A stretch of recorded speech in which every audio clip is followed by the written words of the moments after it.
हजारों साल पुराना इतिहास, जहां ट्रॉय की ऊंची ऊंची दीवारों के बाहर ग्रीक लोग पिछले 10 सालों से ट्रॉय के लोगों से जंग लड़ रहे हैं। क्योंकि जो ग्रीक का राजा है जिसका नाम एगमेनॉन है, उसका एक ही सपना है कि वो ट्रॉय को पूरी तरह से अपने कब्जे में ले ले। और ये जंग हो रही है ग्रीक की महारानी, जो कि एगमेनॉन के भाई की पत्नी है, जिसका नाम हेलन है, जो कि दुनिया में सबसे सुंदर है उसकी वजह से। क्योंकि ट्रॉय का राजकुमार पेरिस उसे अपने साथ भगाकर ट्रॉय ले आया, जिससे एगमेनॉन को मौका मिल गया और अब वो पूरी तरह से ट्रॉय को अपने कब्जे में लेना चाहता है। लेकिन ट्रॉय की दीवारें इतनी ऊंची हैं कि उसके पार जाना लगभग पूरी तरह से नामुमकिन है। लेकिन एगमेनॉन के साथ एक ऐसा राजा भी है जिसका नाम ओडिसियस है, जो कि रणनीति में बहुत ही माहिर है। और वो एक ऐसा प्लान बनाता है जिससे जंग पूरी तरह से इनके पक्ष में आ जाती है। वो एक बहुत बड़ा लकड़ी का घोड़ा बनाता है जिसके अंदर सभी योद्धा छुप जाते हैं, और साथ ही ये अपने पानी में जितने भी जहाज होते हैं उन्हें छुपा देते हैं। ट्रॉय के लोगों को लगता है कि ग्रीक लोग 10 सालों के लंबे संघर्ष के बाद हार मानकर वापस ग्रीक चले गए, और ये जो लकड़ी का घोड़ा है ये एक तरह का संधि का उपहार है। और वो उस घोड़े को अपनी दीवारों के अंदर ले जाते हैं। उसके अंदर बड़े बड़े ग्रीक के योद्धा छुपे होते हैं, जो रात को बाहर निकलकर ट्रॉय की दीवारों के जो बड़े बड़े दरवाजे होते हैं उन्हें खोल देते हैं, जिससे पूरी ग्रीक सेना अंदर आकर ट्रॉय पर अपना कब्जा कर लेती है। और इस तरह से वो ट्रॉय की इस वॉर को जीत जाते हैं। जिसके बाद एगमेनॉन का भाई अपनी पत्नी हेलन को लेकर स्पार्टा वापस लौट जाता है। एगमेनॉन और उसके साथ जितने भी राजा होते हैं सब के सब वापस लौट जाते हैं। लेकिन ओडेसियस सीधे अपने शहर यानी कि अपने राज्य एथिका जाने की बजाय दुनिया घूमते हुए घर लौटने का फैसला करता है। इसीलिए वो और उसकी सेना अपने समुद्री जहाजों को लेकर एक अलग दिशा में निकल जाते हैं। रास्ते में उन्हें खाने की जरूरत पड़ती है, तो वो लोग अलग अलग टापू पर रुकते हैं। इस तरह से वो अपना सफर जारी रखते हैं। फिर वो लोग एक वीरान टापू पर उतरते हैं, जहां ओडिसियस को एक भेड़ नजर आती है जिसका वो पीछा करता है ताकि उन्हें भेड़ों का पूरा झुंड मिल सके। और अब उस भेड़ का पीछा करते हुए ये गुफा में पहुंच जाते हैं, जहां सच में बहुत सारी भेड़ें होती हैं। लेकिन उनका मालिक एक बहुत बड़ा, जिसका नाम पॉलीफेमस है, वो उन सबको उस गुफा में कैद कर लेता है और कुछ सैनिकों को मार कर खा जाता है। आखिर में ओडिसियस और उसके साथी उस राक्षस को अंधा कर देते हैं और उस गुफा से भाग जाते हैं।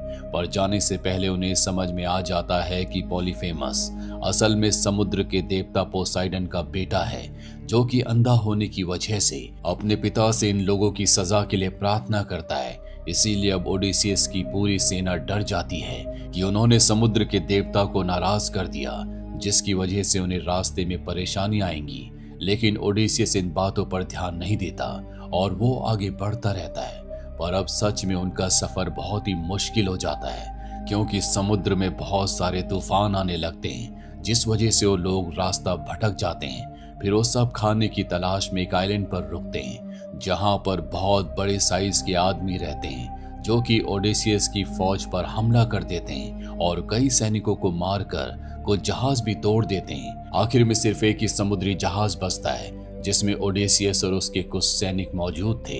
ये सब अपने राजा पर नाराज होते हैं, क्योंकि उनके गलत फैसलों की वजह से वो रास्ता भटक गए और उनके कई आदमी मारे गए। इसीलिए जब एक आइलैंड पर रुकते हैं तो वहां पर जितने भी सैनिक होते हैं वो ओडेसियस को जहाज के पास रुकने के लिए कहते हैं और खुद खाना ढूंढने के लिए जाते हैं। खाने की तलाश में इन्हें घर नजर आता है, जहां पर सरसी नाम की एक औरत रहती है। वो उन सभी आदमियों को बहुत सारा नॉनवेज खाना देती है, जिसे खाकर वो मदहोश होने लगते हैं। तब सरसी उन्हें हाथ लगाकर सूअर बना देती है, क्योंकि वो औरत असल में एक विच यानी कि डायन थी, और वो वहां आने वाले सभी लोगों को अपने जादू से जानवर बना देती थी। उधर ओडिसियस को इस बात की फिक्र हो रही होती है कि उसके साथी बहुत देर से गायब हैं, अब तक वो वापस लौट कर नहीं आए। इसीलिए वो उन्हें ढूंढने के लिए निकल जाता है। जल्दी वो उस घर में पहुंच जाता है जहां पर सरसी रहती है, जहां पर सरसी ने उसके सभी लोगों को सूअर बना दिया है। ओडेसियस उससे अपने साथियों के बारे में पूछता है, लेकिन वो कहती है कि मुझे तुम्हारे साथियों के बारे में कुछ नहीं पता। जिसके बाद वो ओडेसियस को भी खाना परोसती है, पर वो उसे नहीं खाता, क्योंकि ओडेसियस को वहां कई सारे जानवर और अपने साथियों का सामान देखकर सरसी पर शक हो जाता है कि वो एक डायन है। फिर वो उससे पूछता है कि उसने उसके आदमियों को सुअर क्यों बनाया। तब सरसी बताती है कि अक्सर इस टापू पर कई सैनिक आते हैं जो कि उसका सामान और उसकी इज्जत लूटने की कोशिश करते हैं, इसीलिए वो उन्हें खाने का लालच देकर एक जानवर बना देती है। इस पर ओडिसियस बताता है कि उसके साथी ऐसे नहीं थे, वो यहाँ पर सिर्फ खाने की तलाश में आए थे और जल्दी हम सब अपने घर वापस लौटना चाहते हैं, इसीलिए सरसी उन सबको वापस इंसान बना देती है। फिर जब ओडिसियस अपने घर जाने का रास्ता पूछता है तो सरसी बोलती है कि वो लोग खो चुके हैं और अब उन्हें वापस लौटने के लिए मुर्दों की नगरी से जाना होगा, जहाँ पर टेरेसियस नाम का एक अंधा पैगंबर उन्हें सही रास्ता दिखाएगा।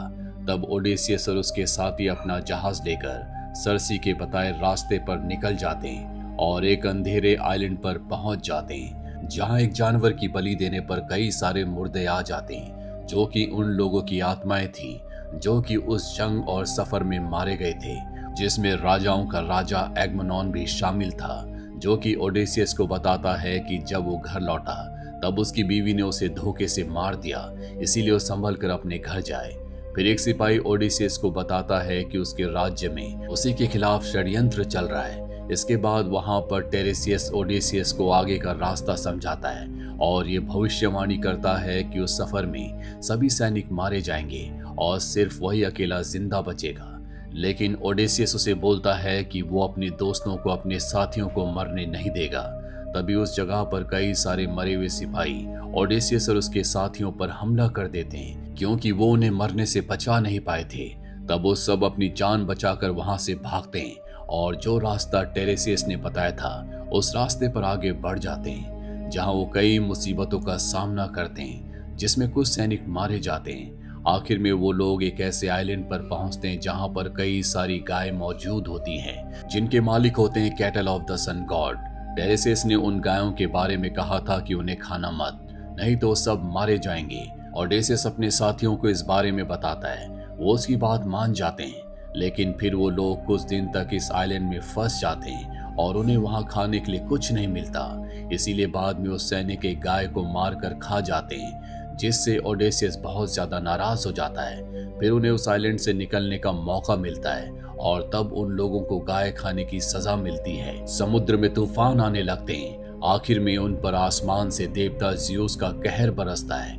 उनके जहाज पर बिजलियां गिरती है, जिससे वो नाव टूट जाती है और सभी सैनिक डूबकर मारे जाते हैं। अब सिर्फ अकेला ओडेसियस जिंदा बचता है, जो कि बेहोशी की हालत में एक जादुई टापू पर पहुंच जाता है, जहां कोई रास्ता नहीं होता।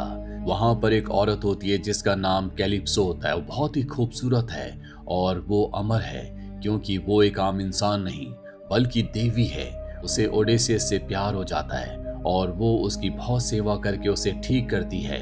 कैलिप्सो ओडेसियस से शादी करना चाहती थी, लेकिन वो अपने घर वापस जाना चाहता है, इसीलिए कैलिस्पो उसे एक जादुई फूल खिलाना शुरू करती है, जिससे ओडेसियस की याददाश्त चली जाती है और वो अपने घर परिवार को भूल जाता है। लेकिन ओडेसियस वहां पर खुश नहीं था। उसे अभी भी अपने घर वापस लौटने की बेचैनी सता रही होती है, इसीलिए कैलिस्पो फिलहाल उससे शादी नहीं करती और वो उस दिन का इंतजार करती है जब ओडेसियस पूरी तरह से अपना अतीत भूल जाएगा। इस तरह से कुछ साल बीत जाते हैं। ट्रॉय की जंग में 10 साल लगे थे। फिर 3 साल तक ये लोग समुद्र में भटकते रहे और अब ओडेसियस को इस टापू पर 7 साल हो चुके हैं, यानी कि वो पिछले 20 सालों से अपने घर से दूर है, जिस वजह से उसके राज्य इथिगो में सबने मान लिया होता है कि उसकी मृत्यु हो चुकी है। लेकिन उसकी पत्नी, जिसका नाम पेनोलोपी है, और उसका बेटा टेलेमिकस और एक अंधे नौकर जिसका नाम इमियस है, इनको यकीन होता है कि वो अब भी जिंदा है और जरूर वापस लौट कर आएगा। लेकिन ओडेसियस की गैर मौजूदगी का फायदा उठाकर राज्य के कई अमीर और अय्याश लोग महल में आकर बस गए थे और वो पेनेलोपी से शादी करके इथिका का नया राजा बनना चाह रहे थे। इन लोगों को शूटर्स या दावेदार कहा जाता था, जिनमें सबसे बुरा होता है एंटीनियोस, जो कि टेलिकेमस के साथ बहुत बुरा सलूक करता था और पेनेलोपी के ऊपर शादी का लगातार दबाव डालता था। चाहकर भी इन शूटर्स को यहाँ से भगा नहीं पा रहे थे, क्योंकि उनके पास सेना नहीं थी और ये सब के सब शूटर्स एक तरह से इनके मेहमान होते हैं, जिन्हें इस तरह से भगाना बुरा माना जाता है। साथ ही राज्य में समुद्री लुटेरों का खतरा लगातार मंडरा रहा होता है, जिनसे रक्षा करने के लिए इन्हें इन लोगों की यानी कि शूटर्स की जरूरत पड़ सकती थी। इसीलिए पेनेलोपी किसी तरह से उन सब को झेल रही होती है और शादी की बात का बहाना बनाकर लगातार इन्हें टाल रही होती है। पर टेलीमेकस अब इससे बहुत परेशान हो गया था, इसीलिए वो अपने पिता को ढूंढने का फैसला करता है, जिसके लिए वो कुछ लोगों के साथ स्पार्टा जाकर मेनलेस से मिलता है और उससे ओडिसियस के बारे में पूछता है। अब मेनलेस टेलीकिमस को बताता है कि किस तरह से हमने ट्रोजन यानी कि ट्रॉय की वॉर को जीता, जिसके बाद सब लोग अपने शहर के लिए रवाना हो गए, सिर्फ उसके पिता ओडिसियस और उनके लोगों के अलावा। लेकिन उसके आगे क्या हुआ मुझे कुछ नहीं पता, पर टेलीकिमस अपने पिता की बहादुरी और अक्लमंदी के किस्से सुनकर बहुत खुश होता है और उसे यकीन हो जाता है कि उसके पिता अब भी जिंदा है, वो घर वापस लौटकर जरूर आएंगे। दूसरी तरफ इथेका में एंटोनियस और उसके कुछ दावेदार टेलीकिमस को मारने का प्लान बनाते हैं ताकि वो राज्य की गद्दी को हड़प सके। इसीलिए एंटोनियस अपने कुछ आदमियों को टेलीकिमस को मारने के लिए भेजता है। वहीं जादुई टापू पर कैलिप्सो को देवताओं का इशारा होता है कि वो अब ओडिसियस को घर वापस जाने दे, जिसके बाद वो उसे जादुई फूल खिलाना बंद कर देती है और ओडिसियस उसकी याददाश्त धीरे धीरे वापस आने लगती है। फिर जब उसे सब याद आ जाता है तब कैलिप्सो ये बोलती है कि तुम्हें खुद को समुद्र के हवाले करना होगा, मुसीबतों का सामना करना होगा, तभी तुम अपने घर वापस लौट पाओगे। इसीलिए ओडिसियस एक छोटी सी नाव बनाकर उस पर सवार हो जाता है। समुद्र में उसका सामना कई सारे तूफानों से होता है, लेकिन ओडिसियस हिम्मत नहीं हारता और जल्दी वो अपने राज्य इथिका पहुंच जाता है। फिर वो एक भिखारी का रूप लेकर महल के पास जाता है, जहां उसे अंधे इमियत से पता चलता है कि टेलीकिमस स्पार्टा गया है और शूटर्स ने उसे मारने के लिए कुछ आदमियों को भेजा है। इसीलिए ओडेसियस भी वहां पर चला जाता है और टेलीकिमस को उन कातिलों से बचा लेता है। पर वो अपने बेटे को नहीं बताता कि मैं ही तुम्हारा पिता ओडेसियस हूँ। वो कहता है कि मैं ट्रोजन वॉर का एक सैनिक हूँ और ओडेसियस ने मुझे यहाँ के हालातों का जायजा लेने के लिए भेजा है। लेकिन टेलीकिमस ये समझ जाता है कि ये उसके पिता ओडेसियस हैं। तब ओडेसियस उसे बोलता है कि वो महल में एक दावत रखे और सभी शूटर्स को वहां पर जमा करे ताकि उसे सबकी असलियत का पता चल सके। फिर टेलीकिमस महल में जाता है, जहां ओडेसियस भिखारी बनकर आता है। वहां पर वो दावेदार उसके साथ बहुत बुरा सलूक करते हैं। इसके बाद पेनेलोपी उससे बात करती है। वो बताता है कि मैं ट्रोजन वॉर में ओडेसियस के साथ था। वहां पर हम लोगों ने ट्रॉय की जनता के साथ बहुत गलत सलूक किया। कई बेगुनाह लोगों को हमने मारा, यहाँ तक कि हमने देवी अथीना की मूर्ति को तोड़ दिया, उसकी पुजारिन को भी खत्म कर दिया। अब से ओडेसियस को अथीना उन पुजारियों के रूप में दिख रही है और उसे उसके पापों का एहसास दिला रही है। इसीलिए ओडेसियस को लग रहा था कि उनके साथ उस सफर में जो कुछ भी हुआ वो उनके कर्मों का फल है। इसके अलावा राज्य में जिन समुद्री लुटेरों की बात चल रही होती है, असल में वो ग्रीक की सेना ही थी, जो कि खाने की तलाश में कई टापुओं को लूट रहे थे। फिर ओडेसियस पेनेलोपी को बताता है कि उसके पति अब भी जिंदा है और वो सही वक्त आने पर घर वापस लौट आएंगे। इसके बाद पेनेलोपी महल में एक प्रतियोगिता रखवाती है और सभी शूटर्स को बोलती है कि जो भी इस धनुष की डोरी को बांधकर 12 कुल्हाड़ियों के बीच से तीर चलाएगा वो उससे शादी करेगी। फिर सभी दावेदार एक एक करके धनुष की रस्सी को बांधने की कोशिश करते हैं, लेकिन किसी से भी वो काम नहीं हो पाता क्योंकि वो धनुष ओडेसियस का था और उसे इस्तेमाल करने की ताकत सिर्फ उसी में थी।